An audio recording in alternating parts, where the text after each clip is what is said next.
sa pinakamalaking shoutouts lahat ng mga kasama natin dito. Flip Top, maghingay para sa sarili nyo at para sa mga parating natin dalawa.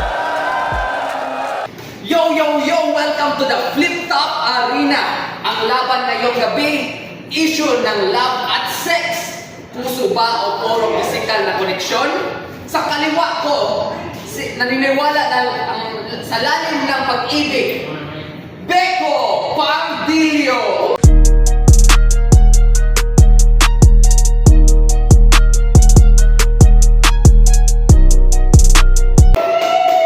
At sa kanan naman ay nagsasabing may kalayaan ang bawat sariling relasyon ay si Walwix.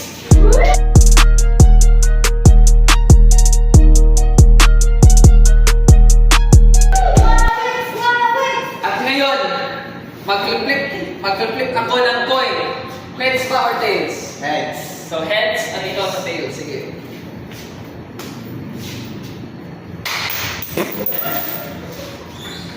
Uy, heads! So, si Beko ang mag-una ng pag-flip top. Yo!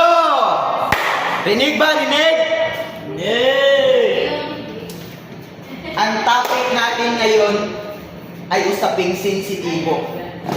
Ito'y pagitan ng pagmamahalan at sex na agresibo. Makinig ng mabuti sa mga nasulat ko iho, pagkatong sulat kong nabuo ay para ikaw ay matuto. Flip Top game! Yeah! Alam mo bro, ang pagmamahalan ay hindi lang isang emosyon na maipapakita natin sa ibang tao.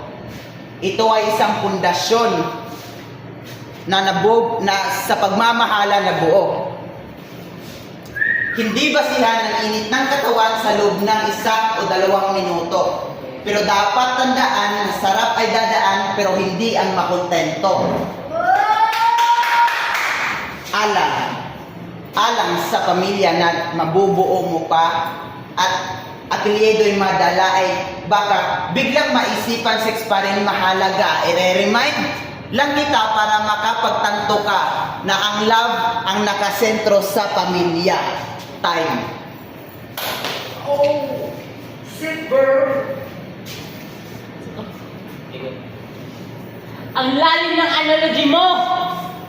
Para ka nagsisermong naka-microphone. Hindi debate, kundi lecture sa loob ng classroom zone. Edukasyon ang susi, hindi represyon. Kung bawal lang ang sagot, lalo lang nagiging obsesyon. May mga lugar for open discussion tungkol sa sex at relasyon. Kung mas taas ang awareness, mas mababa ang komplikasyon. Ani nga nila, knowledge create responsibility. Hindi takot kundi maturity. Yo! Kaya ano sinasabi mong love muna bago ang lahat? Ano ka, Cupido? Hindi ko naman sinasabi na gawin ito parang isang laro. Pero tandaan mo bro, love grows habang yung dalawang tao magkasama sa lahat na aspeto ng buhay nito. Time.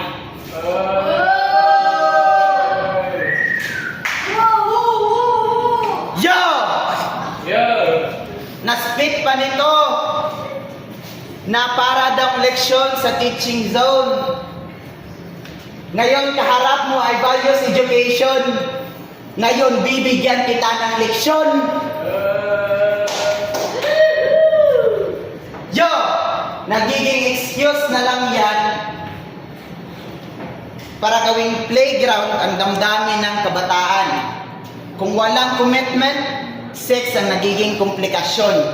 Parang sumaba ka sa exam na hindi alam ang isang leksyon. Ilang puso na ba ang nasira sa setup na ito? Dahilan sa katawan ang nauna. Sa panahon ngayon, ang kabataan ay nakukuha na lang sa isang one-night stand. Hindi kayang panindigan kung ano ang kanilang nasimulan. Walang rima sa aking linya. Sumabak, stand, manindigan. Hindi mo ba nakuha yung konsepto? na ganito magbigay ng leksyon pang ang love ang nakasentro.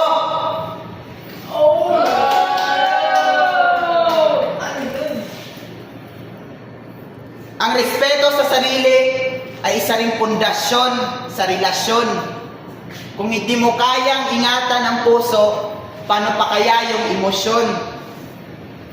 Ang major na natin ang nagsasabi na love is patience, hindi instant connection. Oo, may attraction, natural yan sa bawat nilalang. Pero tandaan mong freedom without wisdom ay parang sasakyan na walang preno. Dire-diretso lang sa bangin, parang katapusanan ng kwento. Tayo. Sasakyan? Saludo ka sa mga sinabi mong mga lumang bersyon. Parang cassette tape sa panahon ng streaming at modernong koneksyon. Alalahanin mo, ang relasyon na bubuo sa dalawang tao, hindi ng mga tao. Kaya hindi dapat husgahan ng lipunan kung paano ito nabuo. Maraming relasyon ngayon nga open at totoo. Hindi takot pag-usapan ang pagnanasa na dati ay tabo. Kung pag-ibig lang ang pag-uusapan na parang Titanic ang basyan, tandaan mo ang nangyari kina Jack and Rose sa loob ng sasakyan. Ito ang katotohanan, pre. Physical attraction is part of the sin and intimacy is not a sin. Kaya tanggapin mo na lang na ito ang isa sa paraan ng komunikasyon sa katawan, hindi lang sa puso't isipan, pati na rin sa nararamdaman. Maraming nagsusuri nagsasabing malinaw.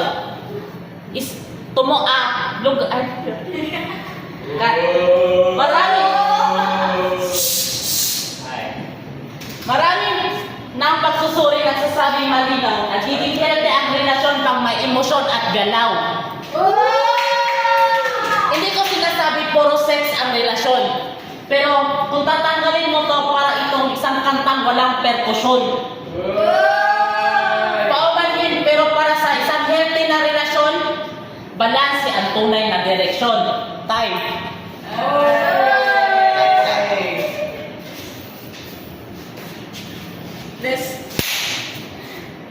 Flip Top Arena, mag-ingay sa kanilang dalawa, ni Beko at ni Wawix. Grabe, palapakan para sa dalawang MC. Isang panig na nagsasabi, pag-ibig at responsibilidad ang pundasyon. Isang panig naman, kalayaan at edukasyon ang direksyon. Sa huli, kayo na ang humusga kung alin ang mas matibay na argumento. Dahil sa Flip Top Arena, panalo ang may lalim, lohikal at respeto sa debate. Yo! Yeah, shout out kina Julian Bulawan, Madam Karen, sa lahat ng bumubuo ng liga, shout out sa kanila at lalong-lalo na sa kalaban ko, shout out kay Wawix at yun, salamat sa magandang laban.